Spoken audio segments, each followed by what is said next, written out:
This is Akashvani. In the program Spotlight, now we bring a discussion on the launch of Karmayogi Saptah. The participants are Dr. R. Balasubramaniam, Member Capacity Building Commission, and Rajesh, Laikh, Anchor. It's a pleasure to have Dr. R. Balasubramaniam, Member Capacity Building Commission, with us. A warm welcome to Akashvani. Thank you. Dr. Balasubramaniam, Prime Minister Narendra Modi today launched the Karmayogi Saptah, which is the National Learning Week in New Delhi today. And during the week, each Karmayogi will commit to achieving a target of at least 4 hours of competency-linked learning. Would you elaborate on this Karmayogi Saptah? What is the importance of it? What is the objective behind it? Thank you for having me here. I think the Karmayogi Saptah is sort of a reminder to ourselves, to ask ourselves how do we build our capacities in a very focused, organized way, leading to being part of this extraordinary journey of leading India to a Vikasit Bharat. A week is just more of symbolic thing. These officers are learning throughout the year. They're expected to learn at least 50 hours of learning. And what is more important is just not learning anything and everything. Each ministry, the Capacity Building Commission, has prepared very detailed capacity building plans. And it is to the level of each individual in the ministry knows what he or she is supposed to acquire and what are the competencies he needs to do his job well, to take India into the future. Keeping this in mind, we decided that we need to give it increase the momentum and make sure that people feels like a festival of learning. And that is how the Saptah was conceived. It also is an opportunity for the whole nation to come together in something which is path-breaking. And in the Prime Minister's words, it's something like rediscovering the purpose of life and trying to embed our intent to serve and the desire to serve and to build an aspirational India. So this is a moment of all that. And along with that, it's not just courses. We're also having more than 23 distinguished people, mostly Indians from around the world, who are experts in different areas. And so these are not people whom we can listen to every day. So we're creating opportunities where people can just tune in for an hour, attend those webinars at their convenience, and then later on, once the recordings are done and they're available on the I Got Karmayogi platform, they can go back and listen to it. It's a way of actually promoting lifelong learning and reminding people that you intensify that lifelong learning in this 1 week. Learning, Dr. Balasubramanian, never ceases to exist. So why only 1 week? And I believe there is particularly one day devoted to this as well. And why do you need the Prime Minister to, kind of give it the importance that it deserves? The Prime Minister constantly challenges himself and says, what can I learn every day? And what is it that I'm learning new? And we live in a very dynamic ecosystem. Black swan events are normal, and public system response is what is going to make a difference. And if you looked at COVID, and the things those are challenges which any public system faces. But the mandate of Mission Karmayogi, if you go deeper into it, is fourfold. One is how do you enhance performance of our officers? How do you make sure their accountability increases? How do you embed emerging technologies into what they do every day? And how do you make governance citizen-centric? So in brief, it's about shifting attitudes from feeling like a karmachari to behaving like a karmayogi. It's about moving away and transcending rule-based approaches to a role-based approach to HR management. It's also about getting future ready. When future is so uncertain and complicated and complex, the only way you can be future ready is to be learning all the time. Now, while we are learning all the time, we are also busy doing our works that we may not have the kind of attention and energy that you can acquire a lot in a very capsulated time. So Learning Week is, it might sound symbolic, but it also communicates urgency, the importance, and also the necessity for us to focus on what we could acquire as quickly as possible. And the Honorable Prime Minister's conviction that future-ready bureaucracy is what India needs, and that's the bureaucracy which can deliver to Vikasit Bharat.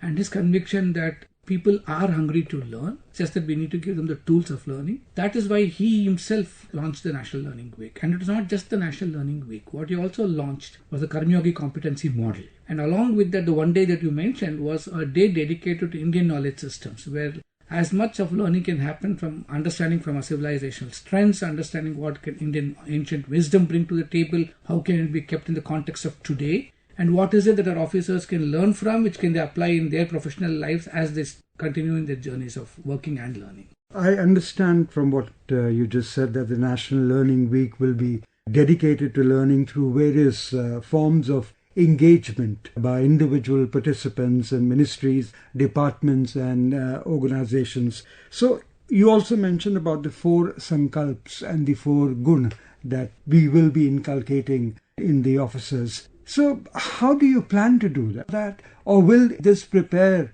the officers or whoever is a participant to imbibe that, for future?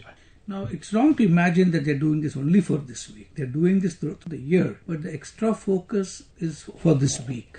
So it would not be appropriate to say it's only a week-long learning. It's very intense learning for this week-long, and it's a celebratory approach to learning. And like the Honorable Prime Minister in his speech even today said, learning individually gives a little joy, but when you learn it as a community, when you're sitting together in your office and 4 of you learn the same course and then you discuss about it, that way you remember more and you sort of get each other's buy-in into the whole process. The Karmayogi competency model, which you mentioned, was the 4 sankalps. If you look at the call given by the Prime Minister for the country, his first sankalp is Vikas. Development. How does development look like? It's not just economic growth, but also investments on human and social capital. Second is Garv. How do you take pride in being a public servant? How do you take pride in being an Indian? How do you take pride in our own dress, in our food, in our languages? A way of decolonizing the mind. Third is Kartavya. This is every public servant has got a responsibility to perform. And how do you remind you of your duties to the nation, to the citizens? And the last sankalp is Ekta.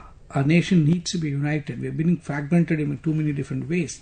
Getting us all together, thinking as a whole of government approach, whole of nation approach. We're all Indians and how do we work for each other? And this is possible only when you have 4 gunas. That's what the competency model deconstructs into. The 4 gunas we say everybody needs. The first one is Swadhyay. Understand yourself. The second is Sahakaryata. You can't do this alone. Learn to work with others. Collaborate. The third we say is Rajyakarma. You want to make government efficient, effective, you got to have the tools to make it that way. And so we are not teaching them that. The functional competencies you need to run the government. And the last is Swadharma. His call for citizen-centric governance and Jan Bhagidari. He says the dharma for every civil servant. Each of this is further broken down into, we have 13 behavioral competencies, we have 21 functional competencies, and every ministry has got their domain competencies. You ask how does it actually practically translate? Every single course, we have a learning management system called and a separate dedicated company called the Karmayogi Bharat, which oversees all this. More than 1,400 courses are on the platform based on all this competency framework I just mentioned. So anyone can access that? Any government servant can access it with a GOV ID. If you don't,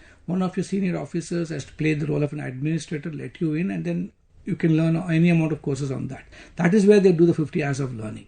That's possibly one of the world's largest systems, most used. More than, I think, 4 crore learners have done individual courses in terms of number of courses, and then at least we are expecting 30 lakh civil servants in some form or the other in the next 1 week to be actually doing one course or the other. At least 4 hours of learning is what we are expecting. It's designed to take that kind of a load, and so those courses are tagged to the competencies I just mentioned.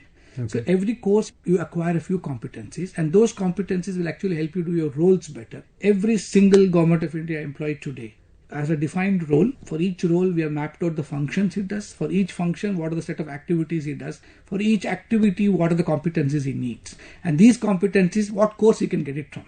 And so it's possibly 3 years of hard work. What you're seeing today is 1 week. It's actually 3 years of hard work, and people are already doing the learning. It's not that they're just going to be learning this week. The intensification as well as making it a practice, and there'll always be a small percentage of people who might not have got onto the platform. Giving them an impetus through a learning week launched by a Prime Minister will possibly get 100% subscription to our platform also. Dr. Balasubramaniam, there are many resources available in digital domain. How are these different? What is available? And how do you deal with certain issues like, I don't have a mentor, how can I study? What if I have any questions to ask? Who do I go to? And what about the practical aspect of it? Every course is designed to very high standards of learning. Today it's a world of online courses. Now, I used to teach at Cornell University, and we know exactly how a learning design has to happen. Now, these courses are not just material put together, recorded and onboarded onto the platform. They're structured around a specific design that is kept in mind to optimize learning output.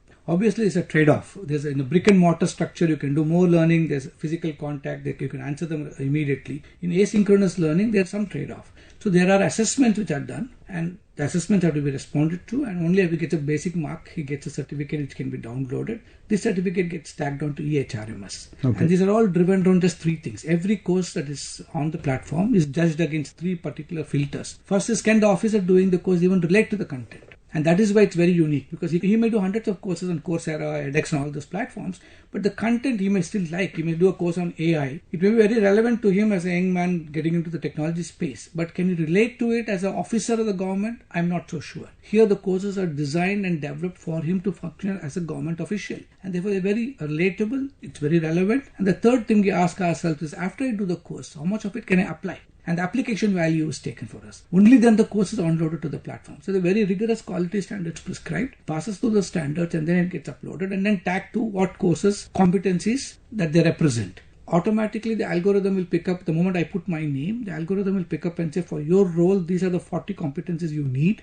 And for each competency, it will say there are 4 or 5 courses available. I could choose what course I want, but I get a bouquet of choices which I can pick from. More importantly, why can't I do this on any other portal? There might be some very good courses on other portals we are exploring, and we're asking them to upload it on this platform also. It's not as though we are only designing and developing only our courses. If there's a general course which makes sense to us, we try to ask them to put it on our platform or give a link from our platform to that course, and they can still do it. So these courses are extremely practical. And that is what's the difference between an online course you do on a university platform or a course that you do on our platform. Okay, and how future ready are these courses? I would say the first thing we need to make sure is we're completely ready for the present. Many of the courses are future ready. If you look at emerging technologies, if it's about deploying AI in everyday functioning, these are very future ready. Now the future itself is very, very complex to define. But at the same time, there's some predictability that we have based on trends, and therefore we prepare for that. We ask ourselves 2 years from now, what will this ministry be doing? And for this ministry to do those functions, what are the kind of skills that people need? And it's an estimation, and that's why we source people from all over the world to come and do a course for us, and that's how it's been working. So the National Learning Week will provide fresh impetus towards individual and organizational capacity development. And during this week, correct me if I'm wrong, each Karmayogi will commit to achieving a target of at least 4 hours of competency learning. So 4 hours in 1 week, is that sufficient, or thereafter you encourage them? The whole idea is to sort of energize and reactivate the spirit of learning. How's that done then? Throughout the year, they're learning actually. See, we are adults. We're all very unique people. We'll only learn when there's a reason to learn, when there's pressure on us. Only when the shoe pinches will we solve the problem. Yeah. And therefore, for many of us, when the incentive is in a situation where people can just sit back and say, you know what, I can relax, I can get away with it, it would have been okay. But today in government, there's an urgency for demonstrating performance. There's a pressure on them to make sure that they're accountable for the being a role of a public servant. So the shoe has started to pinch for them to learn all the time. And they are hungry for products. My own experience of 3.5 years, I am an outsider who joined the government, and I'm quite impressed. The people outside have an impression that the people here are unwilling to learn, they are not interested, which is not true. They are willing to learn, they didn't have a product offered to them. Now they're having product offered to them. They know the shoe is pinching, they can solve it. And there's also pressure on them because every ministry has got something called a capacity building unit. They're supposed to encourage, monitor and do all this. And being technology enabled, huge dashboards are readily available in real time basis, clearly saying which ministry where, who's doing what. Now if I'm the secretary of a ministry and if I'm doing 4 courses and I publicly put it out, my people also get inspired. So I think the spirit of learning is caught on. And is 4 hours enough? No, 4 hours is representative. They also have a day job to do. Let's not forget they're working 8 hours a day. They're also doing learning. Today is a Saturday. Many of them will be learning. Today 2.5 lakh people registered on the portal today itself to take courses. Now you can ask, is the government servant really willing to spare a Saturday to learn? But this is a demonstration. We have trackability today where we know exactly how much time they're spending, on what course are they learning, are they completing videos, are they just jumping? Everything can be tracked and everybody gets a notification. With technology, all that can be done. So my view is, for some people, it will be beginning of lifelong learning. For some people, it will be intensification of the lifelong learning they're already engaged in. For some people, it will be life as usual because they're learning all the time anyway. It's a very positive thing to say. Now that the platform has been given to the people to learn and to widen their horizons and to, be future ready, as I'm quoting you on that. And this is something that they can go on to the iGot platform, right? Yes. And the courses are available in the webinar format, designed by the professionals, as you said, and eminent speakers will deliver lectures at the webinar and help the Karmayogis to work towards the citizen-centric delivery in an effective way. So on that note, thank you so much, Subramaniam, for being with us. You were listening to a discussion on the launch of the Karmayogi Saptah. The participants were Dr. R. Balasubramaniam, Member Capacity Building Commission, and Rajesh Laikh, Anchor. This program was produced and presented by the News Services Division of Akashvani. You can listen to it on our mobile app, News on AIR. This program is also available on our YouTube channel, News on AIR Official. You may share your feedback about this program through email at airnsdtalks@gmail.com or WhatsApp on